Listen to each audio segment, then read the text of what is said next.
మాజీ మంత్రి మేడ్చల్ ఎమ్మెల్యే మల్లారెడ్డి ఎక్కడ మాట్లాడినా అది సెన్సేషనే క్రియేట్ చేస్తుంది. ఎందుకంటే ఈ రోజు కూడా అలాంటి సెన్సేషనల్ వ్యాఖ్యలే చేశారు అని చెప్పొచ్చు. ఇకపై ఎన్నికల్లో పోటీ చేయబోవడం లేదని ఆయన చెప్పకనే చెప్పేశారు.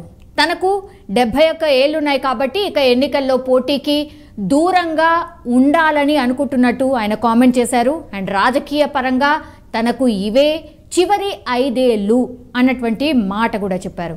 సో 5 ఏళ్లలో మీ అందరికీ మంచి చేశాను, సో సేవ చేసే అవకాశం నాకు ఇచ్చారు, ధన్యవాదాలు అంటూ కూడా చెప్పుకొచ్చారు. దెన్ మంగళవారం ఈరోజు షామీర్పేట మండలం అలియాబాద్ ఎక్స్ రోడ్ సిఎంఆర్ కన్వెన్షన్లో మేడ్చల్ నియోజకవర్గ స్థాయి సమీక్ష సమావేశం అయితే జరిగింది. సో ఈ కార్యక్రమంలోనే మల్లారెడ్డి ఈ కామెంట్స్ చేశారు. సో నియోజకవర్గ ప్రజలే తన బంధువులు అండ్ ఇన్నాళ్ళు నియోజకవర్గంలో అనేక పనులు చేశాను, రాబోయే రోజుల్లో కూడా మరిన్ని చేస్తాను అన్నటువంటి కామెంట్ కూడా చేశారు. అండ్ మంత్రి వ్యాఖ్యల వెనుక అసలు రాజకీయ వ్యూహం ఏమైనా దాగుందా అన్నటువంటి చర్చ ఒకవైపు జరుగుతుంటే కాంగ్రెస్ పార్టీ మీద ఒక రకంగా విరుచుకుపడ్డట్టే అనుకోవచ్చు. ఎందుకంటే మీరు హామీలు ఇచ్చారు, అవన్నీ నెరవేర్చే హామీలేనా, మమ్మల్ని బొంద పెడతామని అంటున్నారు, మిమ్మల్ని బొంద పెట్టే వాళ్ళు ఢిల్లీలో ఉన్నారు, ఆల్రెడీ వాళ్ళు పని స్టార్ట్ చేసేశారు అంటూ సెన్సేషనల్ కామెంట్ చేశారు. మనని బొంద పెడతాడు, మన కేసీఆర్ బొంద పెడతాడు, మన బీఆర్ఎస్ పార్టీని బొంద పెడతాడు. మీకు తొందరలే బొంద పెట్టే రోజులు వస్తున్నాయి. మీకు బొంద పెట్టేటాడు ఢిల్లీలో ఉన్నాడు, ఆల్రెడీ స్టార్ట్ అయిపోయింది, మీ బొందలు స్టార్ట్ అయిపోయింది ఆల్రెడీ. అప్పుల పాలు చేశారు రాష్ట్రాన్ని, మీరంతా అప్పులమయం చేసేశారు, అందుకే సంక్షేమ పథకాలు ఇవ్వట్లేదు అని మా మీద కామెంట్ చేస్తున్నారు. మరి అప్పుల పాలు కాకుంటే మీకు లంకె బిందెలు ఇచ్చి వెళ్ళేది ఉండేనా అంటూ కూడా ఆయన సెన్సేషన్ కామెంట్స్ అయితే చేసినటువంటి సిచ్యువేషన్. నిజంగానే కొన్ని టైమ్స్ ఆయన ఆలోచించి మాట్లాడతారా లేకపోతే నిజమే మాట్లాడతారా అనేటువంటిది కూడా చాలా మందికి కూడా ఒక క్వశ్చన్ మార్క్గానే ఉంటుంది. అప్పుల పాలు చేసిపోయినట్టు, అప్పుల పాలు రాకపోతే నీకు లంక బిందెలు ఇచ్చిపోతారు, అదన్నీ మర్చిపోతారు మనుషులంతా లైన్గా వస్తుంది. బట్ తనకు చివరి ఎన్నికలు అంటూ మల్లారెడ్డి చేసిన ఈ వ్యాఖ్యలు అయితే ఇప్పుడు రాజకీయ పరంగా పెద్ద ఆసక్తి రేపుతున్నాయని చెప్పొచ్చు. ఎందుకంటే త్వరలో జరగబోయేది పార్లమెంట్ ఎలక్షన్స్ కాబట్టి మరి ఆయన పోటీ చేసేందుకు ఆసక్తి చూపుతున్నారా అన్నటువంటి వాదన కూడా ఒకటి తెర మీదకి వస్తోంది. అధిష్టానం ఛాన్స్ ఇస్తే పోటీకి సై అంటూ కూడా ఆయన కామెంట్స్ చేస్తూ ఉన్నారు. ఈ క్రమంలోనే తను పార్లమెంట్కు వెళ్ళడం ద్వారా ఎమ్మెల్యేగా ఖాళీ కాబోయే స్థానంలో తన కొడుకుని అక్కడ గెలిపించుకునే అవకాశం కూడా ఉన్నటువంటి సిచ్యువేషన్ అయితే అక్కడ కనిపిస్తోంది. సో తన కొడుకుని సెటిల్ చేసే వ్యూహం ఏమైనా మల్లారెడ్డి చేస్తున్నారా అనేటువంటి టాక్ కూడా వినిపిస్తోంది.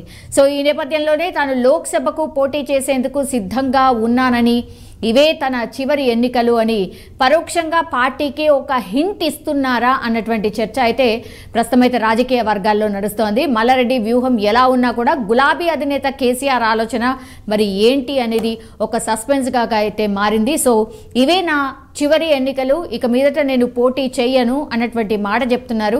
బట్ ఆయన కొడుకు అండ్ అల్లుడైతే ఆల్రెడీ రాజకీయాల్లో ఉన్నారు.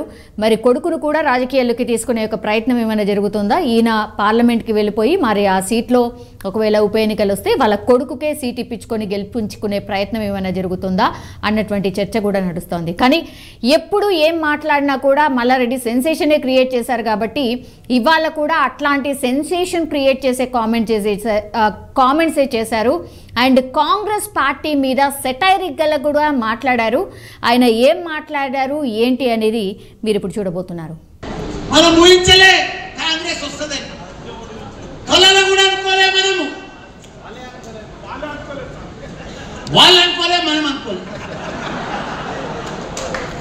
బుల్చుకులు వచ్చేసింది. అయినా మనం ప్రజలకు దగ్గర ఉన్నాం, ప్రజలకు కూడా ఇప్పుడు అర్థమైపోయింది. అయ్యో ఎంత మోసపోతుంది, ఎంత ఇచ్చేస్తుంది. కానీ మాదిక్కు ఎప్పుడు కూడా ప్రజలు మాదిక్కేసి కదా. మా జిల్లాలో 7కు 7 మేము గెలిచినామన్నా, ప్రతి సీటు 50,000 మెజార్టీ తోటి తెలంగాణలో ఫస్ట్ జిల్లా, ఫస్ట్ మంత్రి, రికార్డ్ బ్రేక్ చేసిన మంత్రి మల్లారెడ్డి.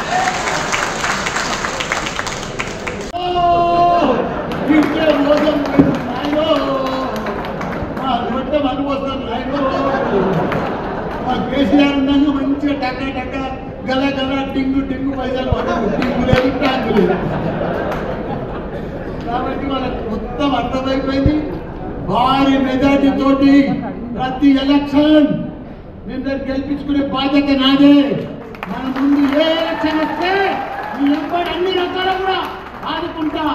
ఏదైతే సర్పంచ్లు ఉన్నారో, ఎవరైతే ఎంపీటీసీ ఉన్నారో, ఎవరు వచ్చినా ఏదైతే నేను అప్పుడు గెలిపించిందో 4 ఏళ్ళ 5 ఏళ్ల కింద అదే పద్ధతిలో మళ్ళీ గెలిపిస్తాను కూడా మీ అందరూ కూడా మాటిస్తున్నా. మీరు ఎవరు హైదరాబాద్ అదే పడద్దు, మీకు మల్లన్న ఉన్నాడు. మంచి మంచోరికి మల్లన్న సినిమా చూపిస్తా.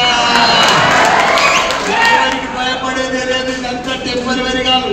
ఓడిపోయినాక ఆ దిప్పుడు కలంకాల నెల దినాల కోసం అది వచ్చి ఆడేమారు అప్లికేషన్ వస్తానికి ఎట్లా వచ్చినా ఊళ్ళో కొడతా. మన జంగలేదు మన సుధీర్ ఓ వచ్చేస్తాం ఇచ్చేస్తాం. ఏం తిరుగుతున్నా సిక్కుపోతా. మొన్నటి దాకా అత్తాలేదు పత్తాలేదు. వాళ్ళు ఏం చేసిన వాళ్ళు ఏమైనా చేసినారే? వాళ్ళు ఎవరేం చేయలేదు. వాళ్ళు చేసిందంటే మళ్ళా చేసిందంటే కేసీఆర్.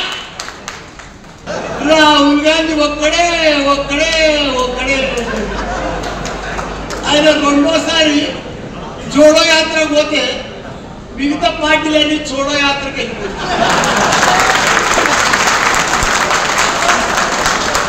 మన వాల్యూ ప్రపంచంలో గుర్తుపడతారు. ఆయన మెడ్సల్ అంటే షామీర్పేట్ అంటే ప్రపంచంలో గుర్తింపు వచ్చింది. కాబట్టి మనం అధైర్యపడద్దు.